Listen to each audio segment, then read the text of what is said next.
Hi friends, இன்னைக்கு HP 15BS5 44TU laptop வந்து unbox பண்ணுவோம். இது ஒரு 15.6 இன்ச் லேப்டாப். இதை வந்து நான் paytm மால்லேருந்து வாங்கியிருக்கேன். அதெல்லாம் இருக்கிறதுலே பெஸ்ட் ப்ரைஸாக இருந்துச்சு. இப்போ இதில் மேக்ஸிமம் ரேட்டில் ப்ரைஸ் பார்த்தீங்கன்னா 35,000 போட்டிருக்கு. ஆனால் பேடிஎம்மில் வந்து 30,000 ருபீஸ் தான். அப்புறம் இங்கே மாடல் நம்பர் கொடுத்துருக்கோங்க 15BS544TU. இது ஒரு ஸ்பார்க்லிங் பிளாக் கலர் மட்டும்தான். இன்டெல் கோர் i3 ப்ராசஸர் கொடுத்துருக்காங்க. இந்த சைடு பார்த்தீங்கன்னா லேப்டாப்போட ஸ்பெசிஃபிகேஷன் கொடுத்துருக்காங்க. ஸோ இன்றைக்கி இந்த HP லேப்டாப் வந்து அன்பாக்ஸ் பண்ணுவோம்.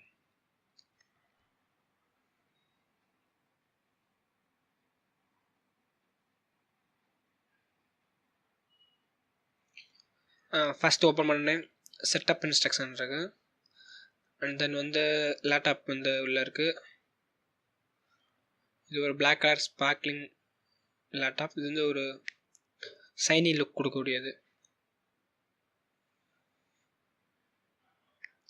இது வந்து பேடிஎம் மாலுக்கு நான் வாங்கினேன்னா, ஏன்னா அதில் தான் வந்து கேஷ்பேக் வந்து அதிகமாக கொடுத்துருக்காங்க. ஒரு 3,500 ருபீஸ் கொடுத்துருக்காங்க.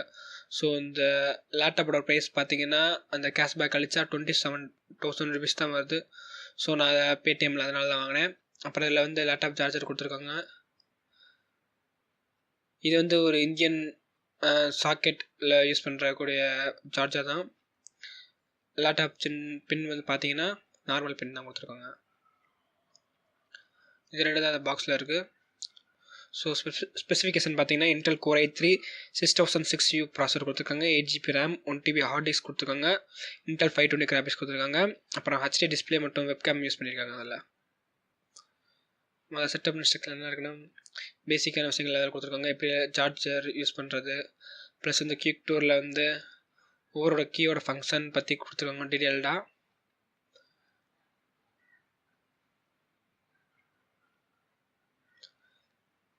அப்புறம் பின்னாடி திரும்பி பார்த்தா விண்டோஸ் 10 உன்னோட கெஸ்டர்ஸ் அப்புறம் அதை பற்றி டீட்டெயிலாக கொடுத்துருக்காங்க. இதை வந்து நான் DOSோடு தான் வாங்கியிருக்கேன். விண்டோஸ் 10 வந்து நானாக தான் இன்ஸ்டால் பண்ணிக்கிட்டேன். ஏன்னா விண்டோஸ் 10ஓட இன்ஸ்டால் பண்ணி வரணும், அதுக்கு 3,000 ருபீஸ் எக்ஸ்ட்ரா வரும். ஸோ விண்டோஸ் 10 வந்து நானாகவே இன்ஸ்டால் பண்ணிக்கிட்டேன். இப்போ அதோட சைனி லுக் பார்த்தீங்கன்னா அப்படியே கிளாஸ் லுக் மாதிரி இருக்குது. அதேமாதிரி லோகோ அருமையாக இருக்குது. இது வந்து நான் வாங்கி 1 மந்த் கழித்து கொடுக்குற ரிவ்யூ தான் இது. ஸோ இந்த 1 மந்த் வந்து நான் லேப்டாப் நல்லா யூஸ் பண்ணி பார்த்துருக்கேன். எந்த ஒரு ஹேங் ப்ராப்ளம் இல்லை. ஸோ அதை இப்போ உங்களுக்கு காமிக்கிறேன். இந்த லேப்டாப் வந்து DOSோட ஆப்ரேட்டிங் சிஸ்டம் தான் வருது. நான் வந்து விண்டோஸ் 10 வந்து ஜென்யூன் OS தான் டெவலப் பண்ணி எப்படி ப்ராடக்ட் ஐடியா ஆக்டிவேட் பண்ணியிருக்கேன், அதை எப்படி ஃப்ரீயாக ஆக்டிவேட் பண்ணுறதுன்றது என் நெக்ஸ்ட் வீடியோவில் போடுறேன். ஸோ அது மூலமாக நீங்கள் வந்து விண்டோஸ் 10 ப்ரோ வந்து ஈஸியாக இன்ஸ்டால் பண்ணிக்கலாம். அதோட ப்ரைஸ் பார்த்தீங்கன்னா மைக்ரோசாஃப்ட் அஃபிஷியலில் வந்து 15,000 ருபீஸ் கொடுத்துருக்காங்க. ஸோ அதில் எப்படி ஃப்ரீயாக போடலாம்னு சொல்லி அடுத்த வீடியோவில் நான் போடுறேன். இப்போ ரெஃப்ரெஷ் பண்ணி வச்சுருக்கேன். இதில் மொத்தம் நான் 16GB கிட்ட வந்து அப்ளிகேஷன் இன்ஸ்டால் பண்ணி யூஸ் பண்ணி பார்த்துருக்கேன். ஸோ நிறைய அப்ளிகேஷன் இன்ஸ்டால் பண்ணி இதில் யூஸ் பண்ணி பார்த்துருக்கேன். இப்போ அந்த சிஸ்டத்தில் போய் நம்ம பார்ப்போம் இதோட டீட்டெயில்ஸை. இதில் பார்த்தீங்கன்னா தெரியும், நான் ப்ராடக்ட் ஐடி வந்து ஆக்டிவேட் பண்ணியிருக்கேன். 8GB RAM இருக்குது. அதில் கோர் i3 6006U ப்ராசஸர் கொடுத்துருக்காங்க. இது வந்து 2 GHz ஸ்பீடில் வேலை செய்யக்கூடியது. அப்புறம் விண்டோஸ் 10 ப்ரோ வந்து இன்ஸ்டால் பண்ணியிருக்கேன். இதில் 1TB ஹார்ட் டிஸ்க் கொடுக்கறதுனால நம்மளுக்கு வந்து ஸ்பேஸ் அதிகமாக இருக்குது. ஸோ நம்ம நிறையாவது யூஸ் பண்ணிக்கலாம். வீடியோஸ், மூவிஸ், அப்புறம் நம்ம காலேஜ் தேவையான டாக்குமெண்ட் எல்லாமே நம்ம அதிகமாக ஸ்டோர் பண்ணி வச்சுக்கலாம். இப்போ வந்து நான் உங்களுக்கு ஒரு வீடியோ ப்ளே பண்ணி காமிக்கிறேன் இதோட HD ரெசல்யூஷன் எப்படி இருக்குன்னு சொல்லி. இதில் பார்த்தீங்கன்னா டிஃபால்ட் இருக்க பிளேயரில் மூலமாக நம்ம வந்து 720 பிக்சல் 1080 பிக்சல் வீடியோ வரைக்கும் நம்மளால் பார்க்க முடியும். ஆனால் வந்து VLC பிளேயரோ இல்லை KMB பிளேயரோ நம்ம யூஸ் பண்ணுறப்ப 4K ரெசல்யூஷன் வீடியோ வரைக்கும் நம்மளால் பார்க்க முடியும். அதேமாதிரி நிறைய ஃபார்மேட்டை யூஸ் பண்ணி பார்க்கலாம். இப்போ நான் இதை KMB பிளேயர் மூலமாக ப்ளே பண்ணி காமிக்கிறேன். ஸோ இப்போ வந்து பிரைட்னஸ் ஃபுல்லாக வச்சுருக்கேன். பிரைட்னஸ் ஃபுல்லாக வச்சுருந்தா சும்மா ரொம்ப அதிகமாக பிரைட்டாக தான் இருக்குது. அதேமாதிரி லோ வச்சுருந்தாலும் நம்மளுக்கு கிளியராக எல்லாமே தெரியுது. பேட்ரி வைஸ் இது வந்து லேப்டாப் வந்து அப் டு ஒரு 5 ஹவர்ஸ் வரைக்கும் தொடர்ந்து யூஸ் பண்ண தாக்கு பிடிக்கும். அதேமாதிரி சார்ஜிங் டைம் பார்த்தீங்கன்னா 1 hour எடுத்துக்குது.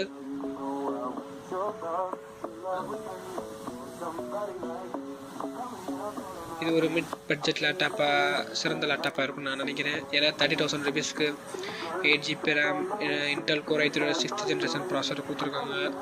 1 TB ஹார்ட் டிஸ்க்கும் இருக்குது. இன்டெல் 520 கிராஃபிக்ஸ் கொடுத்துருக்காங்க. இந்த இன்டெல் 520 கிராஃபிக்ஸ் மூலமாக நம்ம ஈஸியாக எல்லாத்தையும் கிராஃபிக்ஸ் வந்து ரியலிஸ்டிக்காக பார்க்கலாம். ஸோ இப்போ சாங்கை நம்ம பார்த்தோம். இப்போ நெக்ஸ்ட் வந்து உங்களுக்காண்டி ஒரு சின்ன கேம் ப்ளே பண்ணி காமிக்கிறேன். ஸோ அது மூலமாக வந்து இதோட கிராஃபிக்ஸ் எப்படி இருக்குன்னு பார்ப்போம்.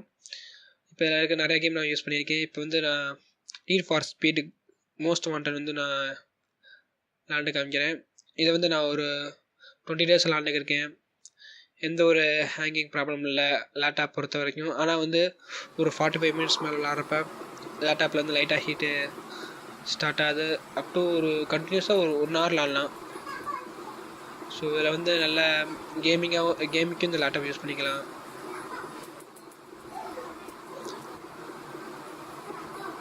இதேமாதிரி சீக்கிரமாகவும் இந்த கேம் ஓப்பன் ஆகிடுது. இப்போ ஓப்பன் ஆகிடுச்சு. மற்ற லேப்டாப்பில் கம்பேர் பண்ணி பார்க்குறப்ப இது ஒரு லேப்டாப் வந்து ஒரு பெஸ்ட் லேப்டாப்பாக இருக்கும்னு நினைக்கிறேன் கேமிங்க்கு. ப்ளஸ் வந்து நம்ம ஸ்டூடெண்ட் ஒர்க் பண்ணுறதுக்கு, நான் ஒரு காலேஜ் ஸ்டூடெண்ட் தான். இது ஒரு காலேஜ் ஸ்டூடெண்ட் வந்து பெஸ்ட் லேப்டாப்பாக இது இருக்கும்னு நினைக்கிறேன். Core i3 6th generation processor. இதோட நம்ம பட்ஜெட் அதிகமாக இருந்தால் Core i5ல பார்க்கலாம். ஆனால் வந்து Core i3 வந்து இப்போதைக்கு போதுமான ஒன்று. இதில் வந்து 2 கோர் இருக்குது. ஆனால் இது வந்து விர்ச்சுவல் கோர் மூலமாக ஒரு 4 கோர் வரைக்கும் எக்ஸ்பேண்டாக பண்ண முடியும். ஸோ வந்து பெர்ஃபார்மன்ஸ் வைஸில் இது வந்து நல்லா கிளியராக இருக்கும். அதேமாதிரி ரேமை வந்து நம்மளால் அப்கிரேட் பண்ணிக்க முடியும்னு இது பேடிஎம் மால் அப்ளிகேஷனில் போட்டிருந்துச்சு. 16 GB வரைக்கும் அப்கிரேட் பண்ண முடியும்னு சொல்லி போட்டிருந்துச்சு. அதுவும் எப்படின்னா இந்த ரேம் ஸ்லாட் ஆல்ரெடி கொடுத்துருக்க 8 GB ஸ்லாட் எடுத்துகிட்டு 16 GB அப்கிரேட் பண்ணலாம்னு சொல்லி போட்டிருந்துருக்கு.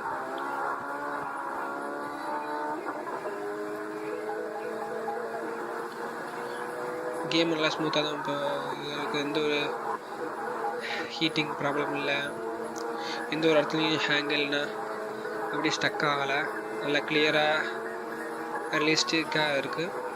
இப்போ இதை நான் கிராஸ் பண்ணி காமிக்கிறேன். எப்படி இதோட கிராஃபிக்ஸ் எஃபெக்ட் கொடுத்துருக்காங்கன்னு சொல்லி பார்ப்போம்.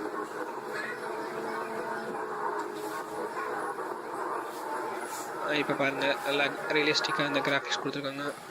ஸோ வந்து HP BS5422 வந்து ஒரு 30,000 rupeesக்கு பெஸ்ட் லேப்டாப்பாக இருக்கும். அதுவும் பேடிஎம் மால் மூலமாக ஆனால் நம்மளுக்கு 27,000 rupeesக்கு இதை வாங்கின மாதிரி. ஸோ என்னோடய சஜஷன் இந்த லேப்டாப் வந்து ஒரு பெஸ்ட் லேப்டாப்பாக இருக்கும் 30,000 பட்ஜெட்டுக்கு. ஸோ